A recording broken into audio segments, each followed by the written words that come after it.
दोस्तों मैं राज बोल रहा हूँ। शेयर ट्रैक में आपका स्वागत है। आज मैं आपके साथ बात करने वाला हूँ इन्वेस्टमेंट की, और वो भी इंडियन स्टॉक मार्केट में। तो शुरुआत मैं मेरे पोर्टफोलियो से करने वाला हूँ। आपको बताऊँगा कि मेरे पोर्टफोलियो में क्या है। और मैं ये इसलिए आपको बता रहा हूँ क्योंकि ये जो बाय होल्ड एंड प्रॉस्पर की बात करते हैं वो सचमुच काफ़ी वैलिड है और सही काम आता है। तो ये बताने के लिए मैं आपको मेरा पोर्टफोलियो बता रहा हूँ। आगे चलकर हम टेक्निकल एनालिसिस भी करेंगे और स्टॉक्स का बारे में ट्रेड आइडियाज़ भी निकालेंगे, आगे चलकर करेंगे। आज के लिए लेकिन मैं मेरे म्यूचुअल फंड और स्टॉक पोर्टफोलियो आपको बताऊंगा, और उसके बाद दोबारा बात करते हैं। तो चलिए शुरू करते हैं।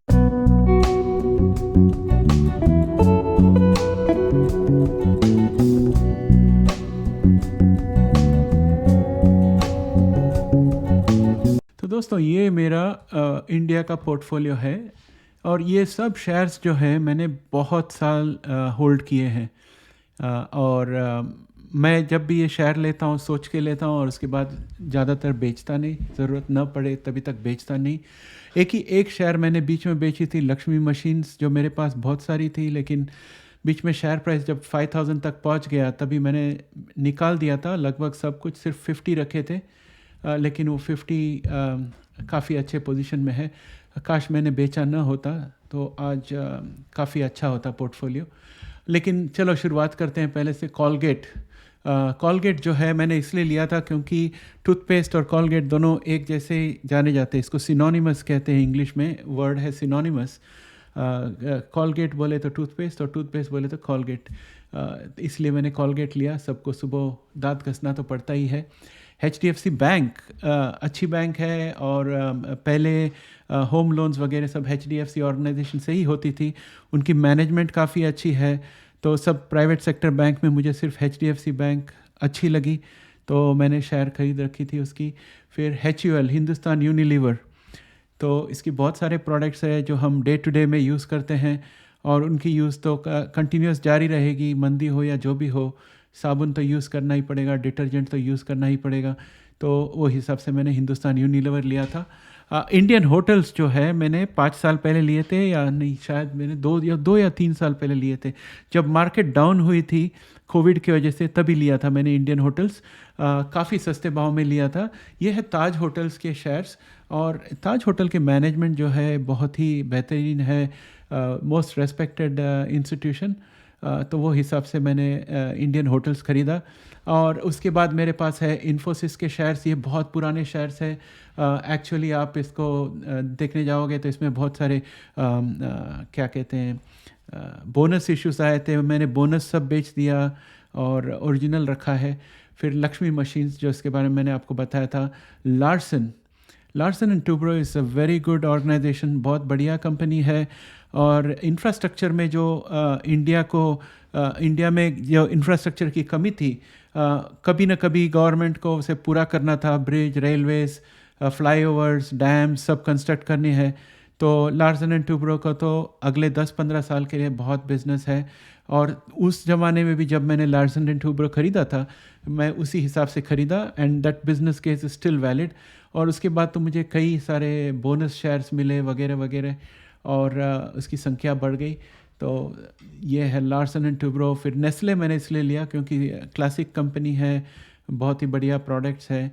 रिलायंस कैपिटल मेरी गलती हुई, लेकिन मैंने बेच दी, और मेरे पास सिर्फ एक शेयर है अभी। और एक शेयर बेचने के लिए तो कमीशन देने का कोई मतलब है ही नहीं, तो मैंने ऐसे पकड़ रखा है जो भी हो। Reliance oil exploration and petroleum, ये भी काफ़ी अच्छी चल रही है। ये भी मैंने कुछ कोविड के टाइम में ख़रीदा था। रिलायंस होम फाइनेंस मेरा पुराना होल्डिंग है। ओरिजिनली जब रिलायंस कंपनी थी उसकी शेयर थी मेरी, फिर उसके बाद भाइयों में वो बंटवारा हुआ, उसमें से मुझे सब अलग अलग शेयर्स मिले। उसमें से अनिल अंबानी वाले शेयर सब थोड़े पुअर परफॉर्मेंस कर रहे थे, तो मैंने बेच दिया। इक्का दुक्का शेयर बाकी है। अभी देखिए आप, रिलायंस होम फाइनेंस में मेरे पास सिर्फ एक शेयर है, रिलायंस इंफ्रा में सिर्फ एक शेयर है।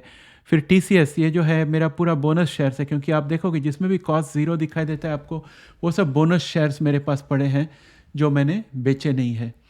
और विप्रो, बहुत साल से मेरे पास विप्रो पड़ी हुई है, बहुत अच्छी कंपनी है मेरे हिसाब से।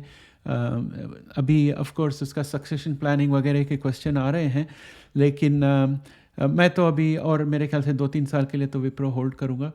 इसमें भी काफ़ी बोनस मिले हैं मुझे और इसका काफ़ी प्राइस बढ़ गया है over the period of time.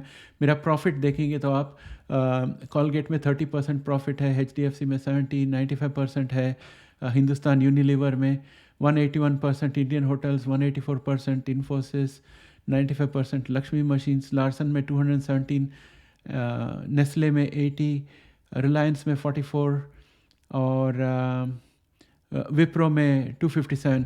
TCS के सामने प्रॉफिट आपको दिखाई नहीं देता क्योंकि पूरा अमाउंट जो है प्रॉफिट है। ये तो मेरे पास सिर्फ बोनस शेयर्स पड़े हैं इसके, इसलिए उसका कॉस्ट ज़ीरो है, इसलिए प्रॉफिट ज़ीरो बताता है, लेकिन पूरा 8,64,000 पूरा इसका प्रॉफिट ही है।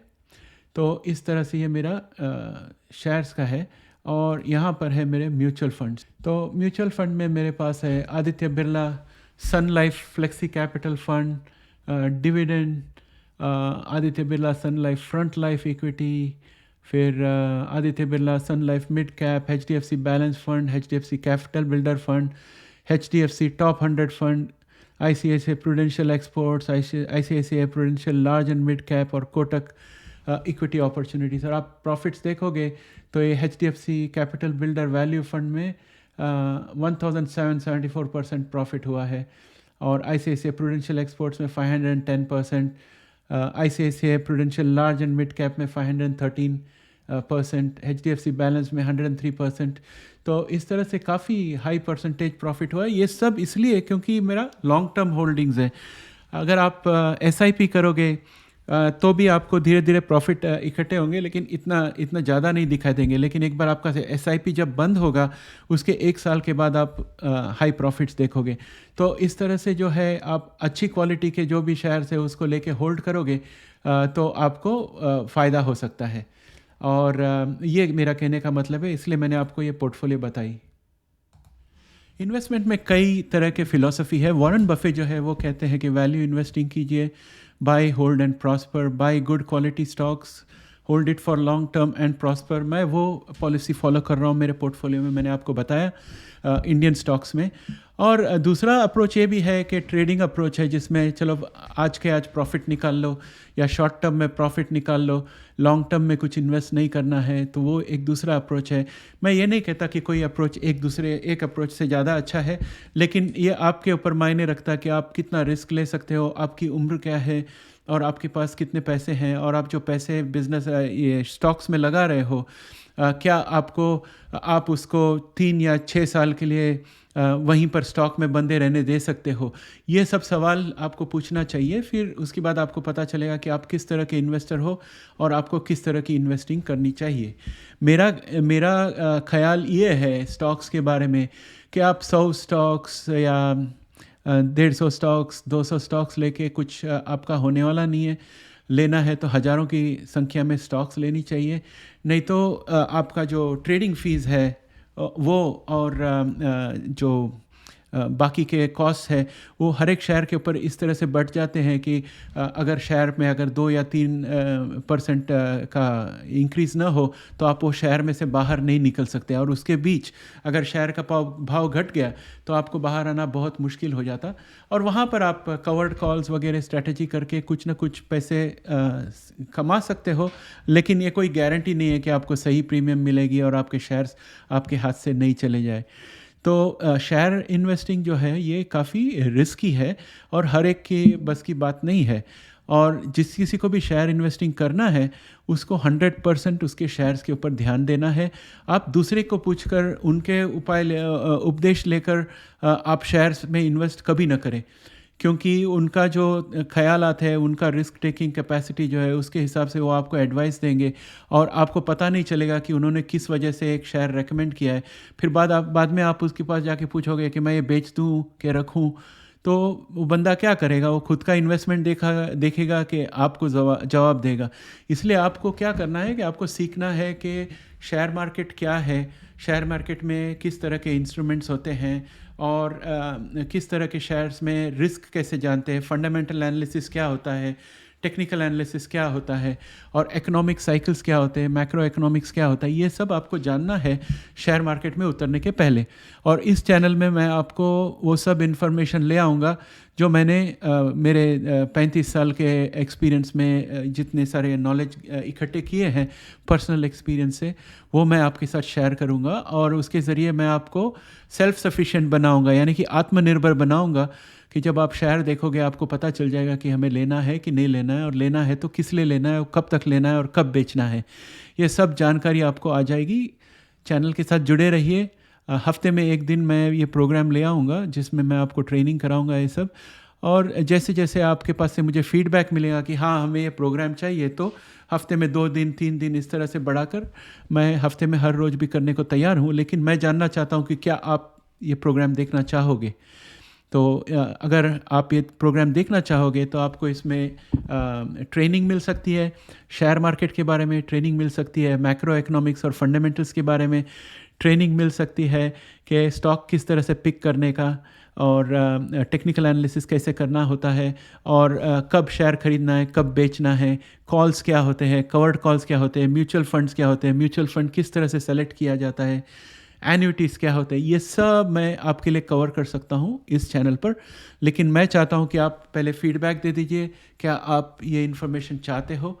अगर आप ये इन्फॉर्मेशन चाहते हो तो सब्सक्राइब कर लीजिए और हमें कमेंट में लिख दीजिए हाँ हमें इन्फॉर्मेशन चाहिए, और आपके दोस्तों को भी बताइए कि इस चैनल पे जुड़ जाए, ताकि जैसे संख्या बढ़ती है मेरा भी उत्साह उतना ही बढ़ेगा और मैं आपको और अच्छी प्रोग्रामिंग ले आऊँगा। और इसके साथ ही इजाज़त चाहता हूँ, फिर मिलेंगे कल। धन्यवाद।